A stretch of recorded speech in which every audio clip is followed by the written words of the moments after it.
ITC breakfast, south Indian breakfast வச்சுருக்காங்க, north Indian breakfast வச்சுருக்காங்க, இன்னும் இங்கிலீஷ் பிரேக்ஃபாஸ்ட்டும் வந்து வச்சுருக்காங்க. 3 டைப் ஆஃப் பிரேக்ஃபாஸ்ட் வந்து வச்சுருக்காங்க.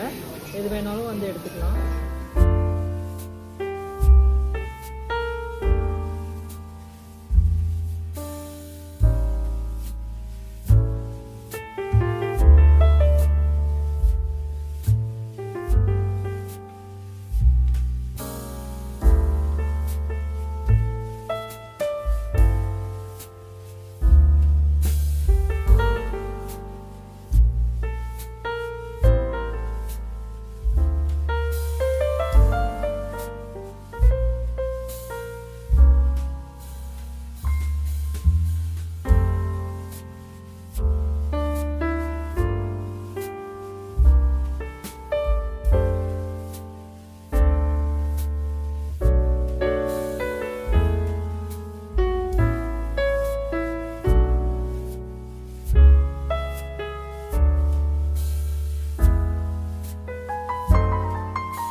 ஐடிசியோட பிரேக்ஃபாஸ்ட் லாவிஷ் பிரேக்ஃபாஸ்ட் அப்படின்னு வந்து சொல்லலாம்.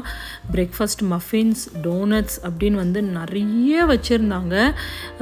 இங்கே வந்து எனக்கு ரொம்ப பிடிச்சது வந்து ஜூஸ் கவுண்டர். மார்னிங் வந்து ஜூஸ் கவுண்டரே வந்து அப்படியே வந்து வச்சுருந்தாங்க. என்ன வேணும்னாலும் ஃப்ரெஷ் ஜூஸ் வந்து போட்டு கொடுத்துட்டே இருந்தாங்க. மில்க் ஷேக்ஸ் ஆல்சோ கூட வந்து இருந்தது. அண்ட் ஆல்சோ வந்து ஃப்ரூட்ஸ் எல்லாமே கூட வந்து நிறைய பிரேக்ஃபாஸ்ட்டுக்கு வந்து ஃப்ரூட்ஸ் வச்சுருந்தாங்க. அப்படியே ஃபுல்லாக கூட வந்து வச்சுருந்தாங்க. சப்போட்டா, ஆப்பிள் அந்த மாதிரி வந்து கட் ஃப்ரூட்ஸும் இருந்தது, ஹோல் ஃப்ரூட்ஸும் வந்து இருந்தது, ஆரஞ்சஸ் அந்த மாதிரிலாம் நிறைய வந்து வச்சுருந்தாங்க. நல்லா வர்த்து, கண்டிப்பாக வந்து ட்ரை பண்ணலாம் ஒரு தடவை, அந்த மாதிரி வந்து இருந்தது. ஸோ நாங்கள் வந்து நல்லாவே வந்து என்ஜாய் பண்ணோம். அண்ட் ஆல்சோ வந்து சூப்பராக வந்து டீ கடையே வந்து எடுத்துகிட்டு வந்து வச்சுருந்தாங்க. இதோட இந்த வீடியோவை முடிச்சுக்கிறேன். தேங்க்ஸ் ஃபார் வாட்சிங்.